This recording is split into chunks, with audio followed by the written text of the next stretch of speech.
I'll let you open up with a statement. Okay, a lot of respect for this Penn State team. I think they're really good. I think, as I mentioned, their metrics were all have proven that out, that they're an excellent team. They beat a top 15 team on the road by 25 in Virginia Tech, and thought our guys really gutted it out. I thought players make plays, players win games. They found the way there. I thought we executed much better late offensively and defensively, with the exception of one possession on offense and one possession on defense. But I thought we got what we wanted for the most part. Our guys made plays down the stretch, but it's a well-coached, talented Penn State team. And obviously we'll need to continue to get better and improve in some areas that we need to learn from. All righty, we'll lead it off with Adam Jardy from the Columbus Dispatch. Chris, congratulations on the win. Obviously, this game had a couple of swings both ways. I wonder how you approach it with your team. If you just say, I mean, I know there's obviously things you can always take from wins and losses, but do you preach the positive here that, hey, we held on late, or is it more, hey, we had a 12-point lead, then they were up 8, we had to fight back? Yeah, no, Adam, I think you emphasize our execution late and their playmaking on offense and defense late. We'll clean up some things and address some things in film the next day.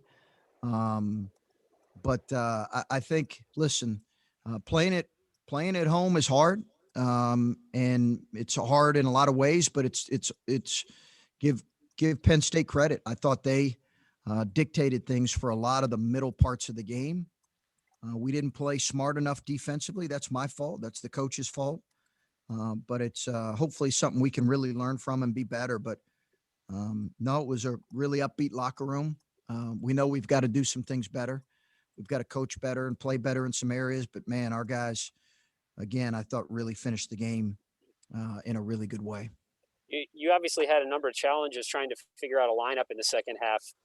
Justin sat for a while. You had foul trouble. What were you trying to find? Because trying to find that offense-defense balance. For a while, every time you scored, it came after you gave up a bucket. Yeah, it was a really tightly called game, Adam, and a lot of fouls on our part. We just got to do that better, and it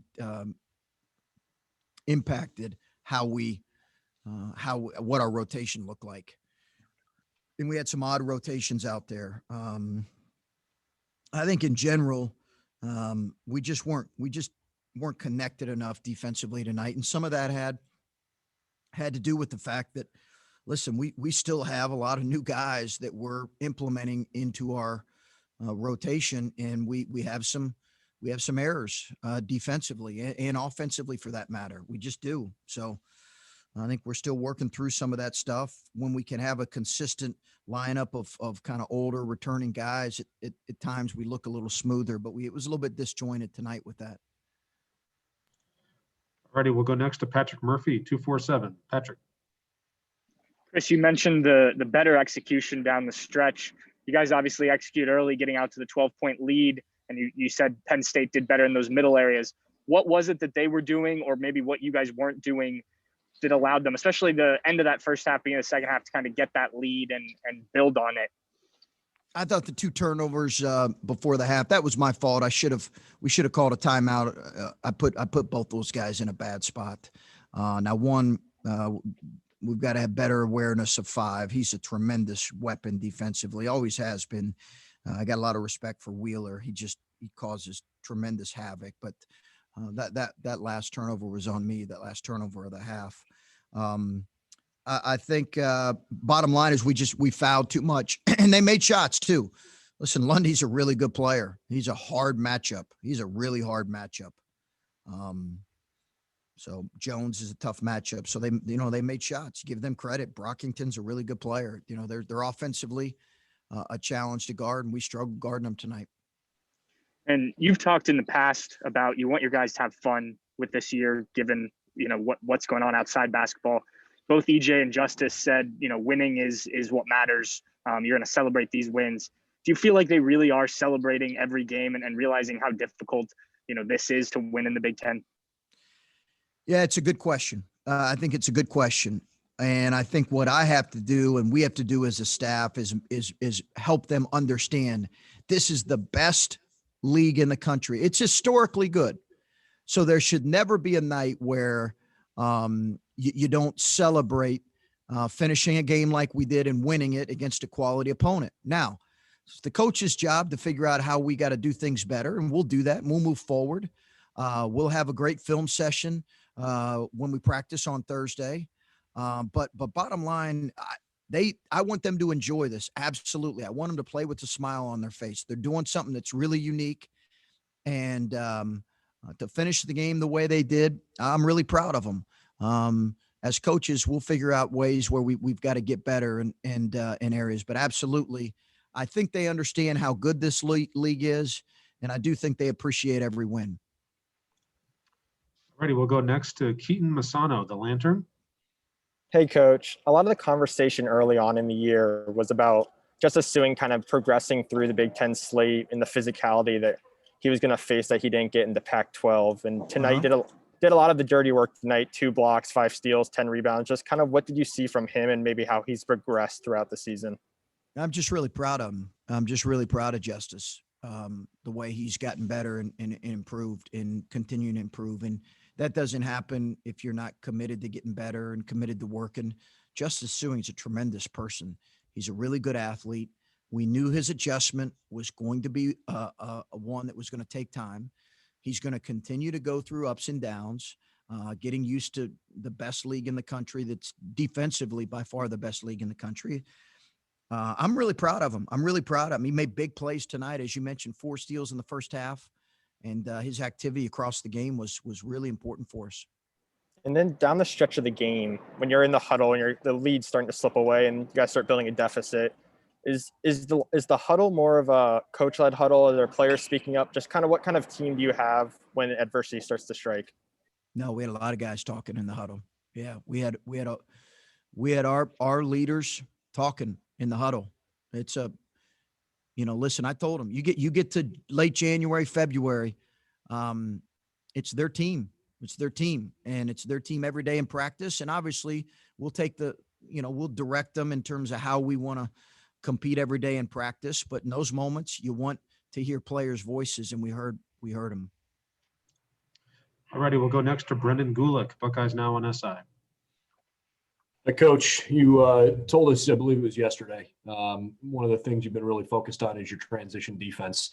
I know you gave up lots of points off turnovers tonight, but not necessarily all of them in transition. How did you feel about your transition defense tonight? Better. I'll have to watch the tape, Brendan, and make sure, but I felt better about it. I thought it's just something we got to work on every day because we've got, again, a lot of new faces that we're just not very good at it yet. And you could say, hey, should you be good at it? Yeah, but we're just not there yet. And I've got to get us better in transition defense. But I did think today was a step forward. And then it felt like there was an awfully big emphasis on trying to get the ball into the paint tonight. EJ played really well on the key. Zed Key played really, really well on the paint tonight. How much of that was an active emphasis of trying to make that happen versus, hey, those were open passes, and so you took them and you got some easier shots out of it? I thought where we struggled was side post ups. We got it there, but we weren't very efficient when we got it there because their post traps bothered us. But I agree with you. I thought Zed was terrific in early post ups. It's something we work on every day. And Zed Key was fantastic in early post up, early clock post ups. I thought he was fantastic tonight. All righty, we'll go next to Steve Hellwagon, 247 Sports. Yeah, Coach, I want to ask you about EJ. It seemed like he was scuffling a little bit and in foul trouble guarding the big guy. And I think he had 10 of your last 17 or 18 points here and really, I wouldn't say put the team on his back down the stretch, but made some tough plays for you and hit his free throws as well. Just maybe the way he stuck with this tonight to help pull you through this.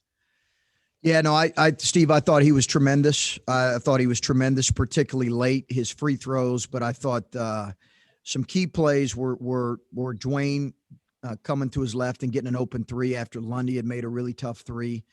Justice executing one of our actions to get downhill, and he got to the foul line to tie the game, I believe, and then a couple of actions for EJ in space. I thought he was tremendous at attacking there late. So you're right. I thought he played with great force, particularly the last part of the game. You had a lot of good and maybe not so much good with Dwayne. Just you have to live with that, I suppose. But 2 games in a row, he's really struggled with his shooting. I assume you're just going to ride this out and assume what he showed you the previous 5 or 6 games is coming back soon. Yeah, Steve, I would disagree a little bit. I think his shooting, while his shooting hasn't been necessarily where we need it, I think his ball handling, and you got to understand now that he's commanding a enormous amount of attention.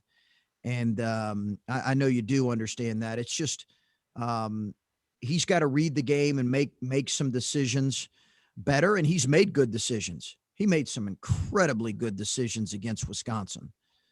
He's just getting a ton of attention right now. And, we got to find ways to free him up a little bit, and he's got to be a little more patient. He had an open floor turnover and a couple turnovers that I know he'd like to have back, but he also had 6 assists again. I think he had 6 assists last game as well. So he's finding ways to impact the game, and I'm proud of him for that. Thanks. All righty, we'll go to Bruce Hooley, Press Pros.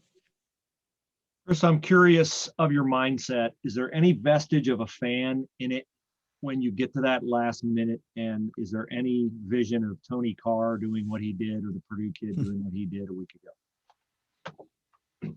Well, thanks for bringing his name up, Bruce, after a win. I think this Penn State team and the Penn State teams that we've played the last couple years have been good teams.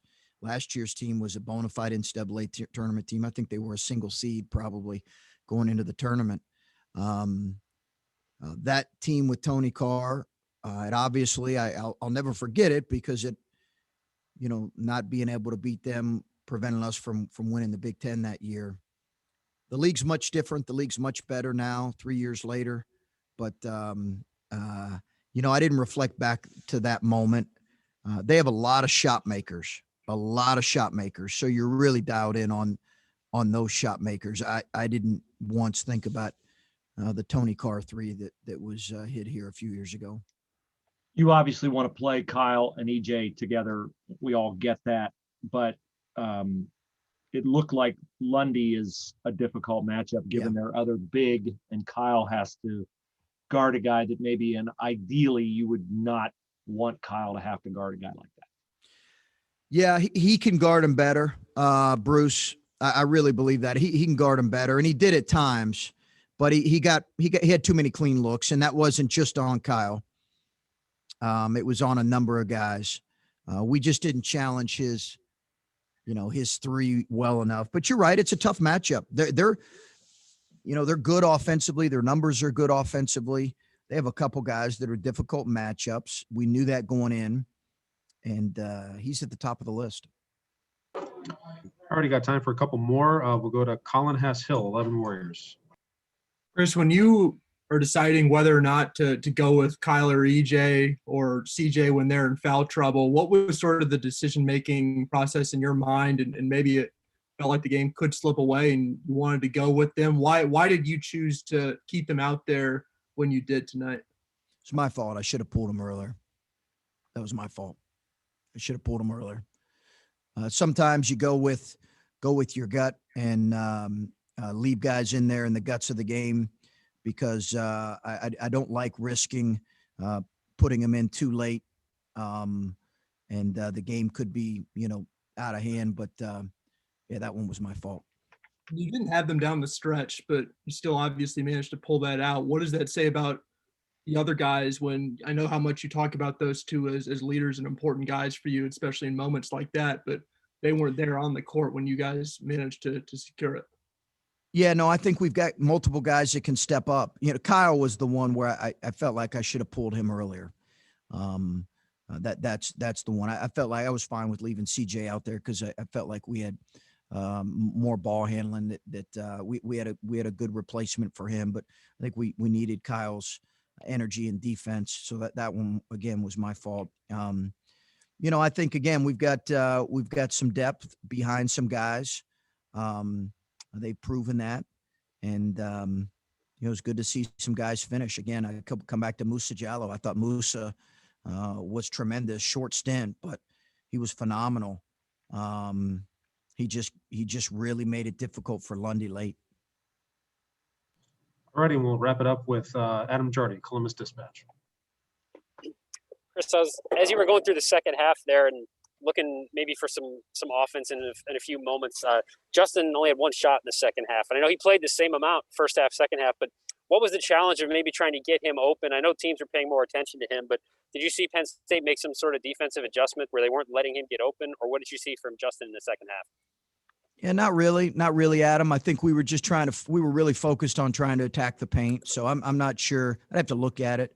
I don't know that they were aware of him. They were aware of him, but I'm not sure specifically if there was something that they did to take him away. They certainly were aware of him. They flew at him a few times, but no, I think, we just, we were really, we felt like we could get to the paint, and outside of our turnovers, our numbers offensively were good.